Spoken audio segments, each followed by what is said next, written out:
Hi, everyone. Welcome to the 700 Club. I'm Andrew Knox in for Gordon Robertson. Today is the 52nd annual March for Life. Thousands are in Washington, D.C. to celebrate life and renew their commitment to fight for the unborn. President Trump will address the crowd by video, and Vice President Vance will attend in person. Yesterday, the president made a strong show of support for the movement. CBN's Brody Carter reports.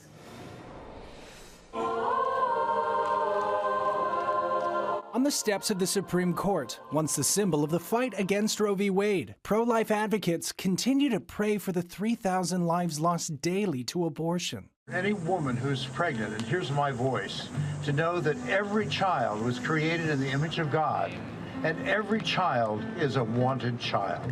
Since Roe ended, abortions continue at a rate of more than 900,000 each year. And 10 states have codified abortion rights. We march to end abortion. We march for both mom and baby.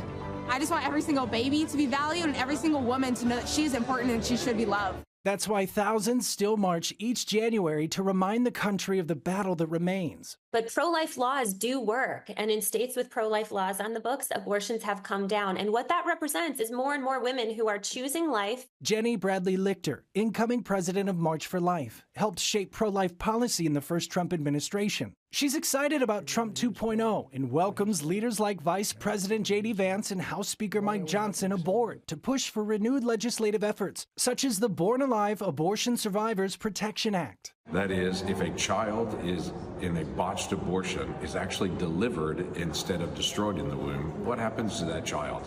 Senator Langford reintroduced the bill requiring that a baby surviving an abortion attempt should receive medical care. But Senate Democrats prevented the bill from getting a vote. However, the House passed its own version of the bill. President Trump pardoned 23 pro-life activists prosecuted by the Biden administration under the FACE Act on Thursday. So these pardons is a great first step to seeing the government switch back away from persecuting pro-lifers. Students for Life here at Regent University are boarding this bus bound for Washington, D.C. to have their voices heard. But for them, it's more than just a protest. This is a continued fight for life. It's meaningful to us because not only is it an opportunity, like Anthony mentioned, to fight for the unborn, for those who can't fight for themselves, but it's an opportunity to spread the gospel. So this organization is really emphasizing that the fundamental truth is that life begins at conception and that we are all children of God. Again, just keep kind of wrapping moms around with love, because the reality is that even in states with very permissive abortion laws, we could see the numbers go down if more and more women are supported to choose life for their baby. For CBN News, I'm Brody Carter. Thanks so much, Brody. I want to tell everyone you can watch live coverage of the March for Life beginning at noon on the CBN News Channel and our digital platforms.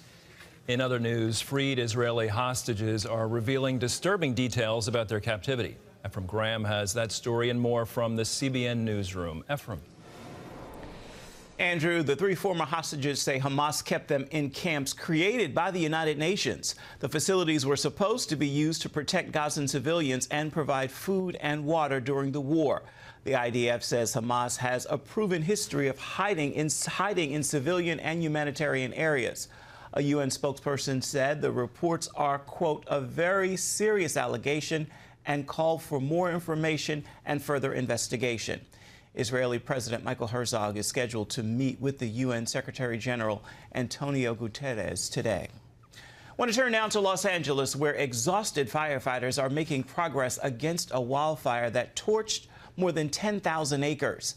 The Hughes fire is more than 30% contained, but about 54,000 people are still under evacuation warnings.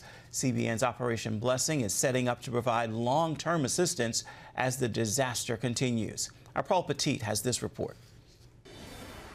Smoke plumes as reignited fires burn through thousands of acres, showing that the threat is far from over here. This has been the worst fire that I've ever experienced in my career, and also the worst fire in the history of Los Angeles County Fire Department. Operation Blessing has been here for 2 weeks now, feeding families, delivering supplies, packing cleanup kits, and supporting firefighters. There's just so much devastation all around that we are just trying to come alongside and help any way that we see possible. That includes bringing in partners like Bel Air Church to take next steps in disaster relief. Drew Sams is the senior pastor. People have lost schools, they've lost church buildings. I know of one church in the area, the sanctuary burned down, and over 50 homes in the congregation were lost. This large parking lot across the street from Bel Air Church is often used by Hollywood film crews as a staging area when they're shooting movies here in the Santa Monica Mountains. But now it's going to be used by Operation Blessing as a citywide distribution center. That's going to be our main kind of base of operations. And from there, we'll be doing distributions in these hard-hit areas. Pastor Sam says he's seen a surge in church attendance since the wildfires began. He calls it revival through disaster. Well, I've seen here that people who come, let's say, just for Christmas or Easter are now coming every week. Pastor Steve Wilburn, also an LA police chaplain, is seeing the same thing. We're seeing people come into the church, and we're seeing hurting people. You know, it's been said in times past, you know, if you're going to speak to hurting people, you're never going to run out of people to speak to. But we're seeing people make commitments to Christ is what we're seeing. Steve calls these wildfires the great leveler, pushing families of all backgrounds and statuses to the brink. Operation Blessing plans to be here to help them as long as it takes. In Los Angeles, Paul Petit, CBN News.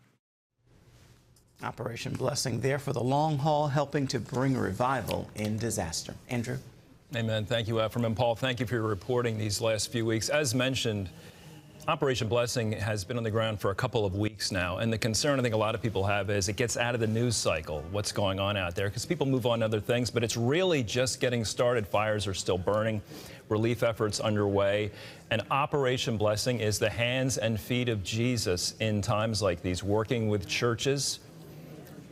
The Lord wants to do mighty things, and as you heard, church attendance is up. Isn't that wonderful? God is bringing hope to people. Operation Blessing is working with local churches, and it's not too late for you to help. We are just getting started in the Los Angeles area. You can become a 700 Club member, and part of your gift will support Operation Blessing, bringing hope to people in need, hugs to people in need, water, relief supplies. When you join the 700 Club, you make all these things possible, bringing the love of Christ to people in need. 1-800-700-7000. You can call to join the 700 Club. You can go to cbn.com. You can text CBN to 71777. You can scan that QR code, and you will simply join the 700 Club. That's $20 a month. Now, this week, 2 weeks, in fact, we have been in a telethon, and just yesterday, people were so generous. I want to tell you, we heard from Henderson, Texas yesterday, $5,000. Bainbridge Island, Washington, a $5,000 gift. Highlands Ranch, Colorado, $5,000. Ware, Shoals, South Carolina, $7,400. Here's someone who increased from $100 to $700 a month, $8,400 gift. And this was big. Defuniak Springs, Florida, $12,000. So we say thank you. All that came in yesterday. And again, people are joining the 700 Club, 1-800-700-7000.